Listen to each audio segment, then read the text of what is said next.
Hello welcome back guys. आज की video में हम कंप्लीटली डिस्कस करेंगे जीएसटी 3B के बारे में। इसका मीनिंग क्या है और इसकी फाइलिंग डिटेल्स के बारे में कंप्लीटली डिस्कस करेंगे। चलिए स्टार्ट करते हैं। क्या आपको बेसिक कंसेप्ट पता है 3B फाइल करने का? किसी को नहीं पता। मैंने आज तक ना कम से कम 10 से 15 इंटरव्यू लिए हैं और मेरे पास जो आते हैं ना कैंडिडेट्स, उनको बेसिक एक क्वेश्चन पूछा जाता है ना कि व्हाट इज जीएसटी 3B, तो वो इतना लंबा चौड़ा बढ़ा के आंसर देते हैं ना, तो कभी कभी आउट ऑफ माइंड हो जाता है। तो जीएसटी 3B कुछ बड़ा हुआ नहीं है, एक सिंपल सी सेल्फ डिक्लेयर समरी है जिसमें हम अपना ड्यूरिंग द मंथ कि हम डिक्लेयर करते हैं कि हमारे ड्यूरिंग द मंथ हमारी आउटवर्ड सप्लाई कितनी थी, हमने कितना आईटीसी क्लेम किया, हमने कितना टैक्स पेड किया ड्यूरिंग द मंथ। बस this is the GST 3B। आपको एक छोटे से एग्जांपल के थ्रू समझाता हूं। फॉर एग्जांपल अभी हम अप्रैल में बैठे हुए हैं, ठीक है। तो एक रेगुलर टैक्स पेयर है XYZ करके, ठीक है। उसने अपनी रिटर्न पीरियड करनी है अप्रैल 25 की, जिसका जीएसटी नंबर ये है। ड्यूरिंग द मंथ उसने सेल करी 50,000 की, जिसमें 18% जीएसटी चार्ज हुआ, 9% सीजीएसटी और 19% एचजीएसटी 4500 ईच। और सेम मंथ में अब गुड्स सेल्स की होंगी तो वो गुड्स किसी से परचेज भी तो की होंगी। उसने वही गुड्स परचेज करी थी 30,000 की, जिसमें उसने जीएसटी पेड किया था अपने जो सप्लायर था 2700 प्लस 2700। अब कॉन्सेप्ट क्या निकल के बैठे, जीएसटी में ये भी डिटेल्स आ गई, ये वाली डिटेल्स भी आ गई, ठीक है। अब थर्ड वन क्या डिटेल आगे आएगी कि टैक्स पेबल आफ्टर आईटीसी, ठीक है। कितना टैक्स की सेट ऑफ करेगा। जब भी आप 3B फाइल करने जाओगे ना, तो वो आपसे पूछा जाएगा कि इसको सेट ऑफ कैसे करना है। तो उसके बाद पेबल कितना था आपका 4500 प्लस 4500, टोटल कितना 9000, ठीक है। आईटीसी परचेसेस कितने की करी थी, ये तो आपका सेल का डाटा हो गया, और ये परचेज में आईटीसी का डाटा आ गया, ठीक है। कितने की परचेसेस की थी 5400 की। रिमेनिंग कितना रह गया आपका 3600, जो आपको पे करना है सीजीएसटी में और एचजीएसटी में। यानी कि आपको total cash payment during the month करनी पड़ेगी सीजीएसटी में 1800 और एचजीएसटी में 1800। यही है, this is the simple basic concept of GST. आगे से कभी भी आप इंटरव्यू देने जाओगे ना, तो कभी कंफ्यूज नहीं होना कि जीएसटी बहुत हुआ। सिंपल सी बात चार चीजें रखनी है कि ड्यूरिंग द मंथ जो भी हम अपनी सेल, हम आईटीसी क्लेम और टैक्स पे करते हैं ना, उसी को जीएसटी 3B बोला जाता है। अब इसको अकाउंटिंग लैंग्वेज में कैसे डिफाइन करना है, तो ये सीखते हैं हम। What is GST 3B? For example at the time of interview आपसे पूछा जाए कि व्हाट इज जीएसटी 3B, तो आपने सिंपल सा 4-5 लाइनों में आंसर देना है, जिसकी ये नहीं है कंसेप्ट करना है कि GST 3B file after GST 1। कभी नहीं, आपका कभी भी आंसर सही नहीं माना जाएगा, ठीक है ना। तो आपने जीएसटी 3B के बारे में पूछा जाए तो आपने जीएसटी 3B का ही बताना। अब बताना कैसे है इसको समझते हैं। GST 3B is a self-declared summary GST return filed every month, quarterly for the quarterly scheme वालों के लिए, ठीक है। Tax payer need to report this summary figure of sales, ITC claim and net payable in GST 3B। अब next, it is filed by the all regular taxpayer to report outward supplies, inward supplies liable to reverse charges RCM वाले।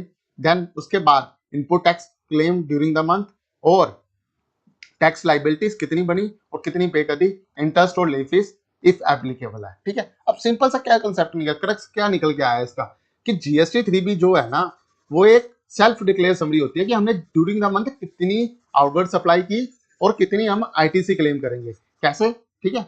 अब for example मेरा सबसे पहले जो निकल के आता है ना 3B का डाटा, वो जीएसटी 1 से निकल के आता है, क्योंकि जीएसटी 1 से जो भी हमने आईटीसी की सप्लाई ली होती है ना, सॉरी आईटीसी की सप्लाई ड्यूरिंग द मंथ हमने जो भी आउटवर्ड सप्लाई की होती है ना, उसका डाटा आता है। देन जो भी उसके बाद आ जाएगा इनवर्ड सप्लाई। इनवर्ड सप्लाई में क्या कि जो भी हमने ड्यूरिंग द मंथ परचेजेस की होंगी वो आ जाएगा। वो डाटा कहां से आएगा, जीएसटीआर हमारे 2A में, 2A एंड 2B में, ठीक है। जीएसटीआर 1 में, समझिए ध्यान से, ठीक है। अब उसके बाद ड्यूरिंग द मंथ ऐसी कोई सप्लाई, या तो इंपोर्ट्स ऑफ सर्विसेज हो, इंपोर्ट्स ऑफ गुड्स हो, ठीक है, या ड्यूरिंग द मंथ हमने कोई ऐसी सर्विस एक्सपेंसेस क्लेम करे हैं जिन पे आरसीएम एप्लीकेबल हो, उनकी डिटेल्स, ठीक है, वो भी सारी 3B में आती है।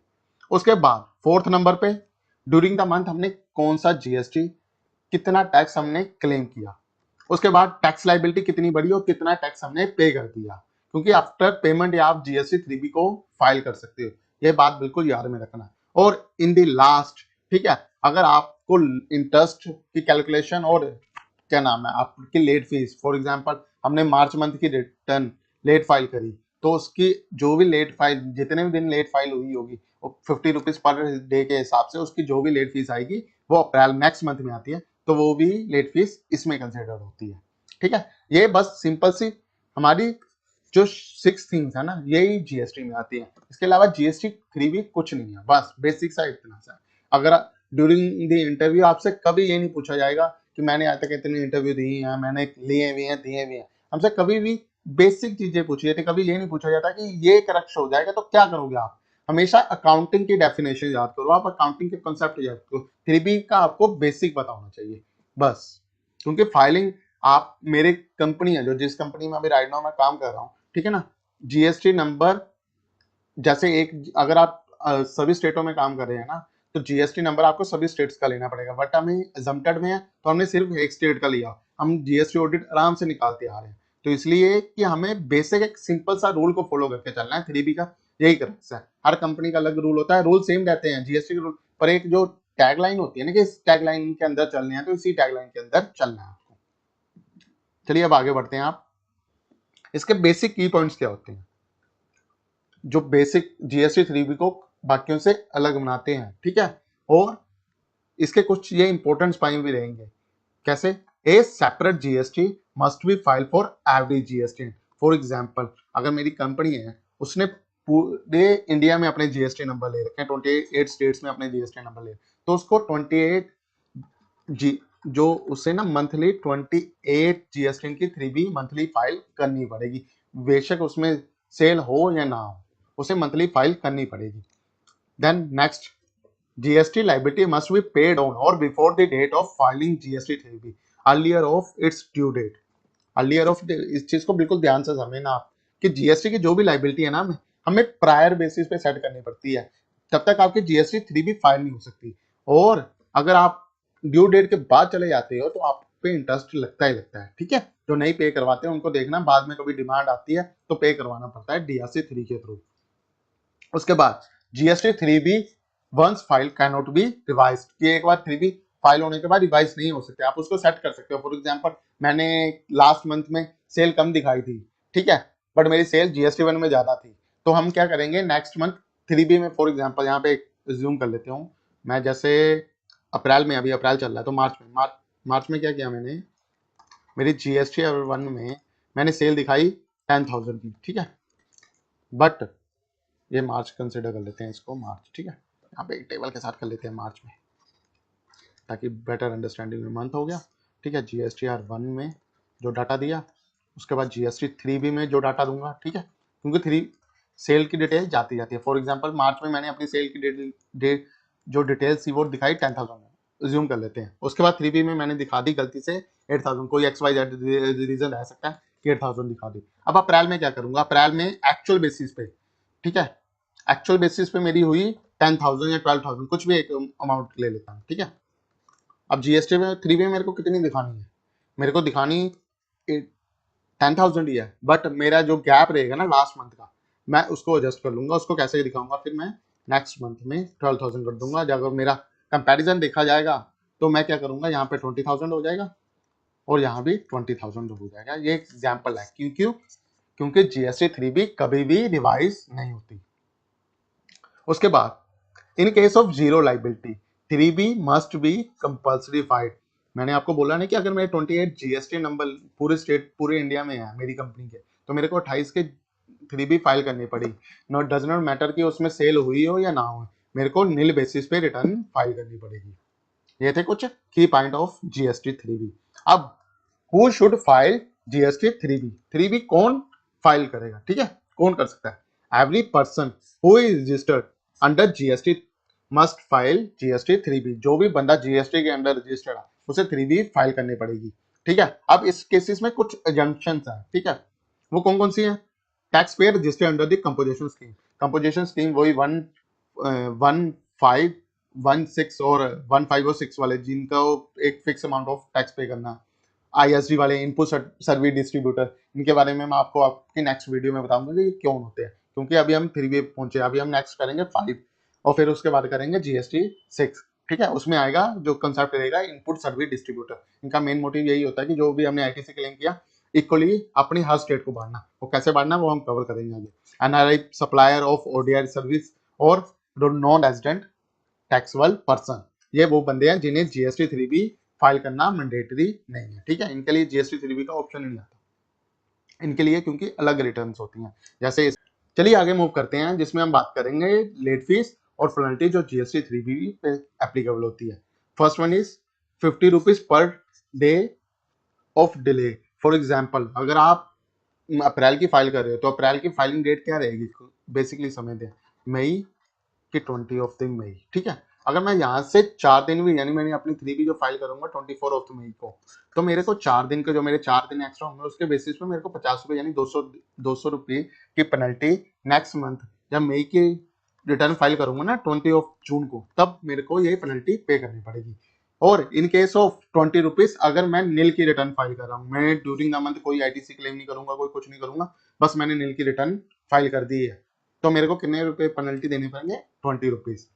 चलिए आगे मूव करते हैं, जिसमें हम देखते हैं कि अगर फॉर एग्जाम्पल सपोज करो कि ड्यूरिंग द मंथ मेरा टैक्स बन रहा था, अब मैंने रिटर्न लेट फाइल करी, तो मेरे पे जो भी इंटरेस्ट चार्ज होगा ना वो होगा 18% से। फॉर एग्जाम्पल यहाँ पे मैंने लेट फीस की तो पेनल्टी लग दी 200 रुपया, पर जो मेरी टैक्स पेड की, for example during the month मैंने उस मंथ में मेरा टैक्स बन रहा था 10,000, ठीक है, वो भी पे करना था, बट वो 4 दिन मैंने डिले कर दिया ड्यू टू सम रीजन, क्योंकि उसकी मैंने पेनल्टी भी अगले मंथ दूंगा। अब इसका इंटरेस्ट भी कैलकुलेट होगा। इंटरेस्ट कैसे कैलकुलेट होगा, 18% डिवाइडेड बाय, ठीक है, 100, 18 डिवाइडेड बाय 100, और फिर इसको मल्टीप्लाई करेंगे हम जितने भी मंथ, यानी एक मंथ डिले हुआ था मंथ बेसिस पे 1 इज इक्वल टू 12, ठीक है, जो भी हमारा इंटरेस्ट रहेगा, ठीक है।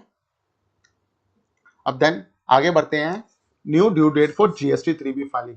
सबसे पहले माइंड में क्या बैठा हो कि जीएसटी 3B की ड्यू डेट क्या है, ठीक है, क्या ड्यू डेट है, 20, सभी के लिए यही माइंड में बैठा हो। तो जो एक्चुअली है, जब एट द टाइम आपने इंटरव्यू बोलना ना, तो आपने 20 बोलनी है, बट एज अजम्पशन, ठीक है, वो क्या अजम्पशन है, अगर मेरी टर्नओवर 5 करोड़ से ऊपर है ना, ठीक है, तो मेरे लिए ड्यू डेट 20 है, ठीक है। अगर मेरी टर्नओवर 5 करोड़ से पिछले साल प्रीसीडिंग ईयर जो मेरा प्रीवियस ईयर रहेगा ना, प्रीसीडिंग ईयर में अगर 5 करोड़ से ऊपर है तो 20 है। अगर मेरी लास्ट ईयर में है तो फिर उसके लिए 2 डेटें हो जाएंगी, ठीक है, ये ऑटोमेटिकली जीएसटी काउंट कर देता है, ये फॉर रेगुलर, ठीक है, उसके लिए सभी रेगुलर हो जाते हैं। फिर अगर 5 करोड़ से कम है, लेस देन 5 करोड़ है, तो इसके लिए गवर्नमेंट ने ना, क्योंकि गवर्नमेंट की क्या हुआ था, आपने देखा होगा ना, जो जीएसटी फ्रेंड्स होंगे, जो जीएसटी प्रैक्टिशनर होंगे या अकाउंट प्रोफेशनल होंगे, वो बेचारे ना 13 तारीख को 20 तारीख को ऑफिशियल रेट्स निकलते हैं। रियलिटी चेक ये था कि जब भी 20 तारीख आती थी ना, तो जीएसटी की वेबसाइट क्या हो जाती थी, क्रैश, ये होता था। तो गवर्नमेंट ने इसके लिए क्या प्लान बनाया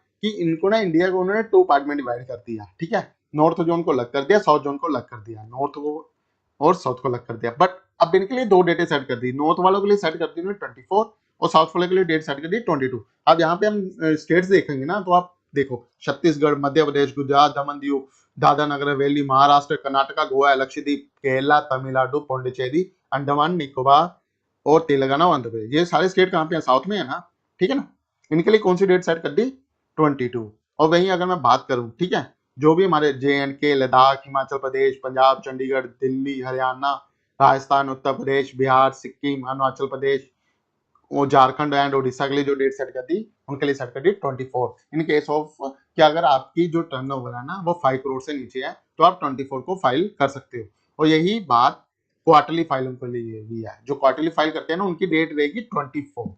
ये बात याद दिमाग में रखना कि रेगुलर के लिए अलग डेट है, क्वार्टरली फाइलिंग के लिए अलग डेट है। रेगुलर में उन्होंने 3 पार्ट में डिवाइड कर दिया, 5 करोड़ से ऊपर है तो 20 रहेगी, 5 करोड़ से कम है तो 2 पार्ट हो जाएंगे, जो इस भी जोन में आपका स्टेट आता ना, उसी बेसिस पे 22 और 24 होगा। बट क्वार्टरली के लिए एक डेट सेट कर दी उन्होंने 24 की, 24 को अपने फाइलिंग करनी है, डज नॉट मैटर कि वो कौन सा स्टेट है।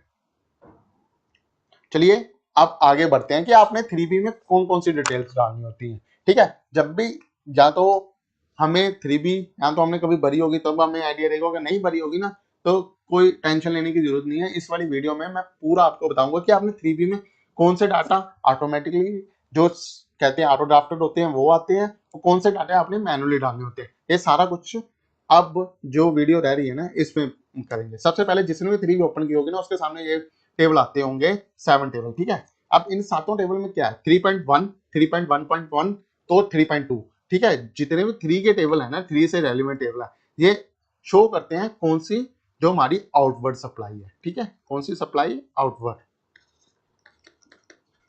और इसमें हमने कौन सा टैक्स जो हम सप्लाई करें, टैक्स को भी जो भी टैक्स डिस्ट्रीब्यूट करें, आई प्लस सी प्लस एस की डिटेल, ठीक है। और वहीं अगर मैं बात करूं टेबल नंबर 4 5, ठीक है, ये रिप्रेजेंट करते हैं जो 5, ठीक है, 4 प्लस 5, हमने ड्यूरिंग द मंथ जो भी आईटीसी क्लेम करे हैं, जो भी हमने सर्विस और गुड का आईटीसी क्लेम किया ना, उसको शो करते हैं। और वही 5.1 एंड 6.1 शो करते हैं ड्यूरिंग द मंथ हमने कितनी लेट फीस और पेमेंट ऑफ टैक्स दिया, ठीक है।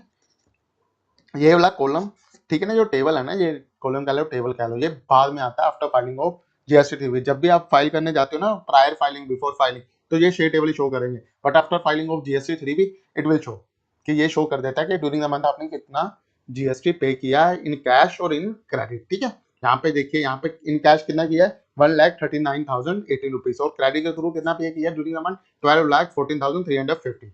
अब इन टेबल को आगे तोड़ेंगे, ये तो पूरी ऊपर की समरी होगी ना, अब इनको टेबल का तोड़ना कैसे है। सबसे पहले जैसे टेबल का नाम लिखा है ना, ठीक है, इनको हमें याद करना है इनके नाम से, ठीक है। जब भी हमें इंटरव्यू में पूछा जाता है ना कभी कि बताइए कौन से टेबल में कौन सा डाटा जाएगा ड्यूरिंग द मंथ, अगर कोई भी मेरी सप्लाई हो, तो सप्लाई के लिए ये कॉलम रहेंगे और आईटीसी के लिए ये 2 रहेंगे, उसके बाद पेमेंट ऑफ टैक्स में ये रहेंगे। अब सबसे पहले टेबल का नाम रहता है 3.1, ठीक है, इसका नाम क्या लिखा हुआ है, tax on outward and reverse charges inverse supplies, ठीक है, टैक्स ऑन आउटवर्ड, आउटवर्ड किया, और ड्यूरिंग द मंथ जो हमने इनवर्स रिवर्स चार्जेस लिया है सप्लाईज का, उसका डाटा आएगा। अब जैसे ये टेबल को मैं ओपन करूंगा ना, ठीक है, सेम एज ऐसा ओपन हो जाएगा। और ये बात आप माइंड में रखिए कि इसमें जो भी डाटा आएगा ना, ये सारा ऑटो ड्राफ्टर होगा, कब कहां तक, सी तक। कैसे, इसको लिंकन करके बताता हूँ। डिटेल ऑफ, पहले आप टेबल का नाम देख लीजिए क्या है, detail of outward supply and inward supply liable to work charge, ठीक है, other than those covered by 3.11। 3.1 से 3.1 में क्या है, ठीक है, जो जिस सीजीएसटी, इसके बारे में करेंगे, पहले ये समझ लीजिए, ठीक है। इसमें सबसे पहले कौन सा आएगा, outward taxable supply other than zero nil rated and exempted, ठीक है, कि आउटवर्ड जो टैक्सेबल सप्लाई हुई है जिसमें हमने जीरो रेटेड नील लेटर और अजम्प्टेड की डाटा नहीं आएंगे, वो सारा इसमें आएगा। ज्यादा हमने जब लास्ट टाइम जीएसटी 1 किया था तो उसमें हमने डिटेल्स डाली थी, किस किस की डिटेल डाली थी, सबसे पहले टेबल नंबर 4 को, तभी मैं आपको कह रहा था कि टेबल नंबर याद करना इसलिए मैंडेटरी होता है, टेबल नंबर 4। और दूसरी डिटेल थी मेरी B2C, जिसमें मैंने टैक्सेबल सप्लाईज की डिटेल डाली थी। अब ड्यूरिंग द मंथ यहाँ पे अगर मैं देखूँ ना, तो मेरी टोटल सप्लाई कितनी थी 1,99,000, ठीक है, और 98,200 सॉरी मैंने गलती बोल दी, 1,99,98,234, जिसमें मैंने टैक्स पे किया आईजीएसटी में 37,000, सीजीएसटी में 6,54,000 और सेम एज एचजीएसटी में। ये होगी मेरी। अब ये डाटा मेरा जीएसटी 1 से उठ गया है, जीएसटी 1 कहां से उठ गया है, टेबल नंबर 4 को देखूंगा जिसमें मेरी सप्लाई आ रही है 25 लाख, ठीक है, और टेबल नंबर 7 में जहां पे मैंने पॉइंट ऑफ सेल में कैश में सेल की है टैक्सेबल सप्लाई, ठीक है, taxable supply to unregistered person, किसको, अनरजिस्टर्ड पर्सन, कितनी 1,74,00,000। अगर इन दोनों का टोटल करूंगा ना, एक बार करके देख लेते हैं, 1,74,38,870, ठीक है, और टोटल दूसरी सप्लाई कितनी है मेरी, जो मेरी B2B रहेगी 25,59,363 पॉइंट का फर्क रहेगा, उसको इग्नोर मारेंगे, ठीक है, 3 13 11 और 12 9 17 18 8 और 9, ठीक है, और फिर 9 9, ठीक है, ड्यूरिंग द मंथ इतनी आई है ना, 1,99,1,98,234, ठीक है, पॉइंट का गैप 0.49, इसको इग्नोर करेंगे, टोटल में कितना चलता है, ठीक है। अब जीरो रेटेड और सी नील क्यों है, क्योंकि लास्ट मंथ में हमने, ठीक है, यहाँ पे अगर देखेंगे ना, तो मैंने ड्यूरिंग द मंथ कोई भी ऐसी सप्लाई नहीं की जो जीरो रेटेड वाली थी, ठीक है। टेबल नंबर 8 में देखूंगा ना, तो ये कंप्लीटली नील है। अगर यहाँ पे ये डाटा शो कर जाता ना, तो यहाँ पे ऑटोमेटिकली सप्लाई आ जाती थी। और अदर आउटवर्ड सप्लाई कौन सी है, नील रेटेड और एग्जम्प्टेड, ठीक है, जो नील रेटेड ये वाली है, ठीक है। और एक्सपोर्ट में ये वाला टेबल नंबर जो बी कॉलम है, इसमें आउटवर्ड सप्लाई जीरो रेटेड कौन सी वाली, ड्यूरिंग द मंथ जो भी हमारा एक्सपोर्ट हुआ है, यहाँ पे अगर एक्सपोर्ट का डाटा हो जाता है ना मेरा टेबल नंबर 6A में, तो ये डाटा यहाँ पे शो करता है, ठीक है।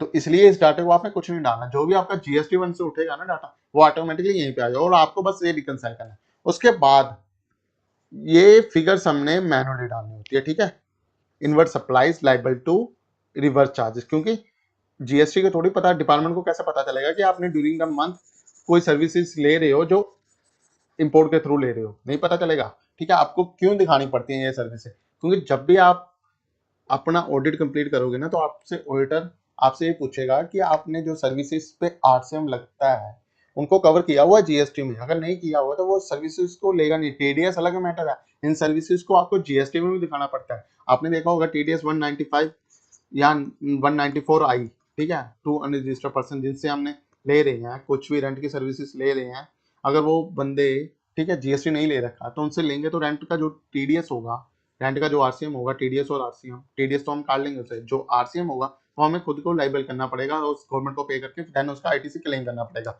हम इस वाले टेबल पे आईटीसी डाल तो देंगे, ठीक है। अब नेक्स्ट जो टेबल देगा ना 4.1, ठीक है, उसमें क्लेम कर लेंगे, क्योंकि हमने इसको सप्लाईज दिखानी है, inward supplies liable to RCM, कि वो सप्लाईज की डिटेल बताइए जिन पे आपने आरसीएम लगा, ठीक है। During the month, for example rent दे रहा हूं मैं मंथली बेसिस पे 36,700 पड़े, जिसपे 9% के हिसाब से सीजीएसटी और एचजीएसटी लगा। इसको डाल के जैसे मैं कंफर्म करूंगा मेरा ये डाटा ओके हो जाएगा, ठीक है।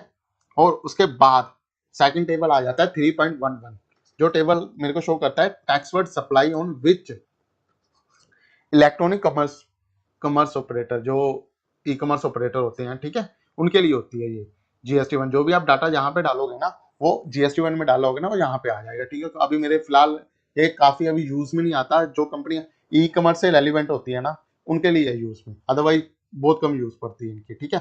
और देन उसके बाद 3.2, जो भी मेरी इंटर स्टेट सप्लाई रहेगी टू अनरजिस्टर्ड पर्सन, ठीक है, और कंपोजिशन स्कीम और यूआईएन होल्डर, तो वो सारी इसमें है। जैसे यूआईएन के लिए यहाँ पे आएगी, कंपोजिशन के लिए यहीं पे आएगी, और अनरजिस्टर्ड पर्सन के लिए यहाँ पे आएगी। अब ये कौन सी सप्लाई होगी, जो इंटरस्टेट होगी।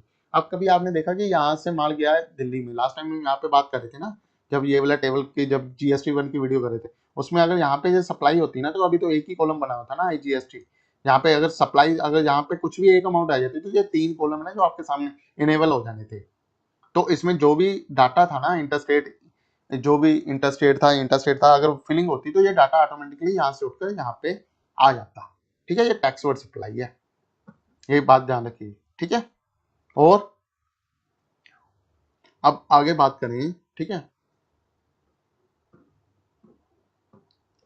जो नेक्स्ट हमारा रहेगा, मेन जो रहता है जिनके बेसिस पे हम आईटीसी क्लेम करते हैं, ठीक है। आपने कभी जीएसटी 3B को ओपन किया होगा ना, तो उसमें जो भी डाटा यहाँ पे शो करेगा ना, सबसे पहले आपको ये वाले कॉलम को सबसे मैंडेटरी कॉलम ये माना जाता है। पहले हम ऊपर से कर लेते हैं। सबसे पहले import of goods, during the month आपने कोई इंपोर्ट किया होगा बाहर से, तो जो भी आपने at the time custom duty, जो भी जीएसटी पेड किया होगा ना, तो वो सारा उसका आईटीसी यहाँ पे शो करेगा। Import of services during the month जो भी की होंगी वो यहाँ पे शो करेंगी। Inward supply liable to reverse charges 1 and 2, ठीक है। लास्ट टाइम मैंने जीएसटी वन, जब हमने ये वाला आउटवर्ड सप्लाई फाइल की थी, तो उसमें ये वाला डाटा डाला था ना, ये कौन सा था, आरसीएम का। यहाँ पे हमने आउटवर्ड दिखा दिया। हम जब भी आरसीएम की एंट्री मारते हैं तो क्या मारते हैं, फॉर एग्जांपल मैं रेंट पे आरसीएम पे करता हूँ, रेंट एक्सपेंसेस अकाउंट डेबिट, ठीक है। फॉर एग्जांपल मैं 40,000 ले लेता हूँ, ठीक है। अब इस पे आरसीएम लग रहा है 18% के हिसाब से, ठीक है, 18 जो भी अमाउंट बनेगा 72, ठीक है। फॉर एग्जांपल 7200 डिवाइडेड बाय 2, ठीक है, 3600। इनपुट सीजीएसटी आरसीएम, ठीक है, 3600 प्लस 3600 इनपुट एचजीएसटी आरसीएम, ठीक है। कितना हो गया, 47,000, ठीक है। 1 लाख ये हो गया, ठीक है। अब दूसरा लाख ये तो डेबिट का हो गया ना, ठीक है, इनपुट क्लेम कर लिया। अब दूसरा लाख कैसे मारूंगा मैं, ठीक है। अगर मैं यही को इसको ये 70 को नीचे खींच देता हूँ,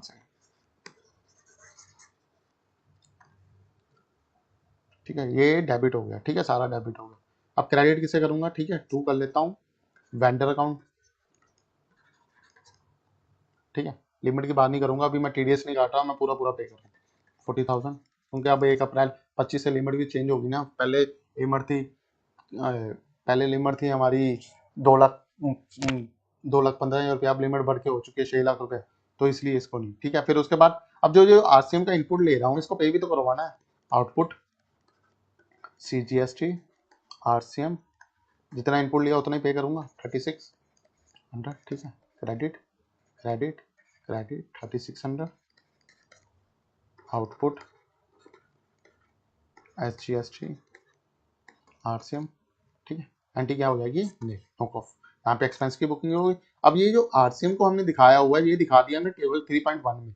अब ठीक है, आउटपुट तो दिखा दिया हमने, आउटपुट की सप्लाई तो दिखा दी। अब इसको क्रेडिट भी तो करेंगे ना, इसको क्लेम भी तो करेंगे ना। तो क्लेम किस वाले में करेंगे हम, क्लेम करेंगे हम टेबल नंबर 4.40 में, ठीक है, इसमें, ठीक है।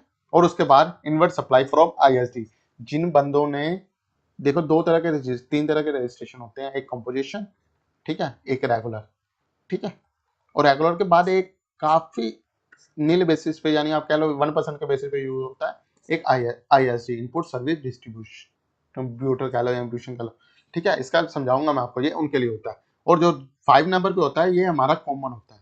ड्यूरिंग द मंथ हम जो भी परचेसेस, जो भी हमने परचेस की होगी, अगर उसका डाटा जो भी GST 2B में आएगा, वो ऑटोमेटिकली, अगर वहां पे 2B में एलिजिबिलिटी में यस है, तो जितना भी अमाउंट होगा वो सारा इस वाले फिगर में प्लॉट हो जाएगा, ठीक है।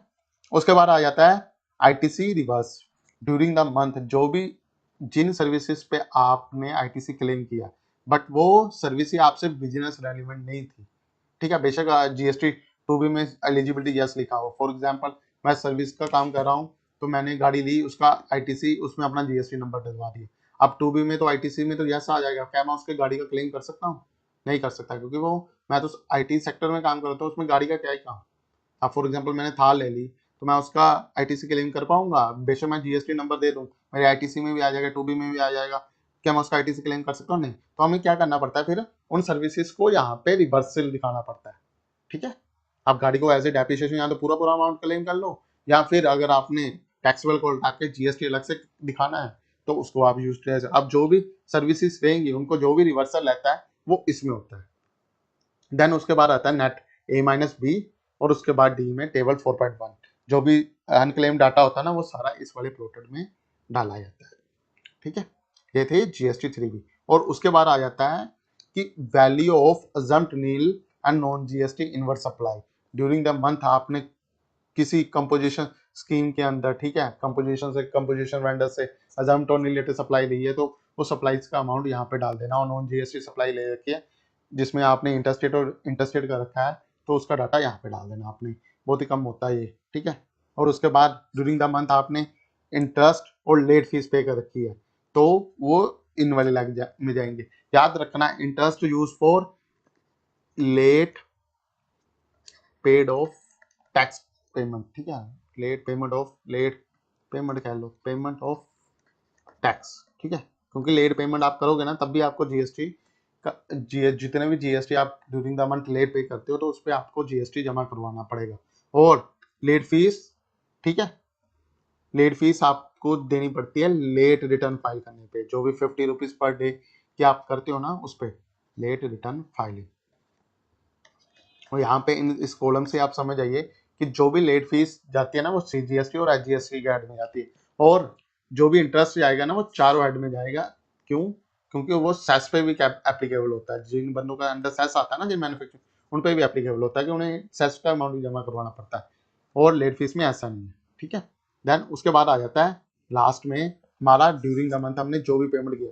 इसमें आपने कुछ नहीं करना होता, अपना फिगर डालनी है, वो खुद ही ऑटोमेटिकली पिक कर लेता है कि IGST के साथ कैसे एडजस्ट हुआ है। सबसे पहले वो किसको खत्म करता है, IGST को, फिर खत्म करेगा C को, देन खत्म करेगा S को, ठीक है। और एक चीज याद रखना, ये इसका मैं आपको आगे वाली वीडियो में हो सके मैं कवर करूं, बट एक चीज का याद रखना, I सेट होगा पहले I से, ठीक है, फिर सेट होगा C से, फिर सेट होगा S से। और वैसे ही C पहले सेट होगा I से, फिर सेट होगा C से, ठीक है। फिर ऐसे ही S सेट होगा पहले I से, फिर सेट होगा S से। और एक चीज का याद रखना कि C कभी भी S के साथ सेट नहीं होगा, और वही S कभी भी C के साथ सेट नहीं होगा। यानी HGST कभी भी CGST के साथ सेट नहीं होगा, और HGST कभी भी CGST, यानी ऑपोजिट है। और इन I सबके साथ एडजस्ट होगा, पर एक कंडीशन एक कि I सबसे पहले खत्म होगा I में, I खत्म होगा फिर बच गया तो C में, और C के बाद एडजस्ट होगा S में। तो इसलिए ये चीज है।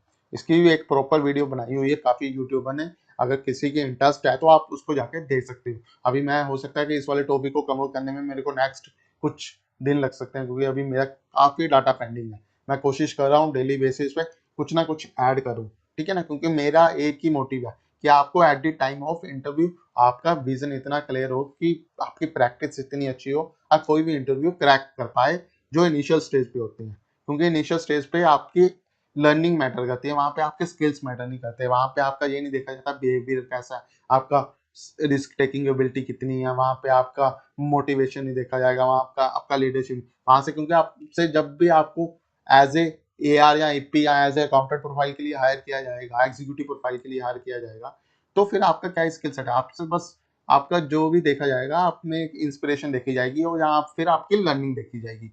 इसके अलावा और कुछ नहीं देखा जाता। और लर्निंग कैसे बढ़िया हो जाती है, लर्निंग हमेशा प्रैक्टिस से ही बढ़िया होगी। आप जितनी प्रैक्टिस करोगे उतना ही आपके लिए बेनिफिट है। यही थी आज की वीडियो। अगर आपको वीडियो अच्छी लगी हो प्लीज लाइक करें, शेयर करें और कमेंट करें। Thanks for watching.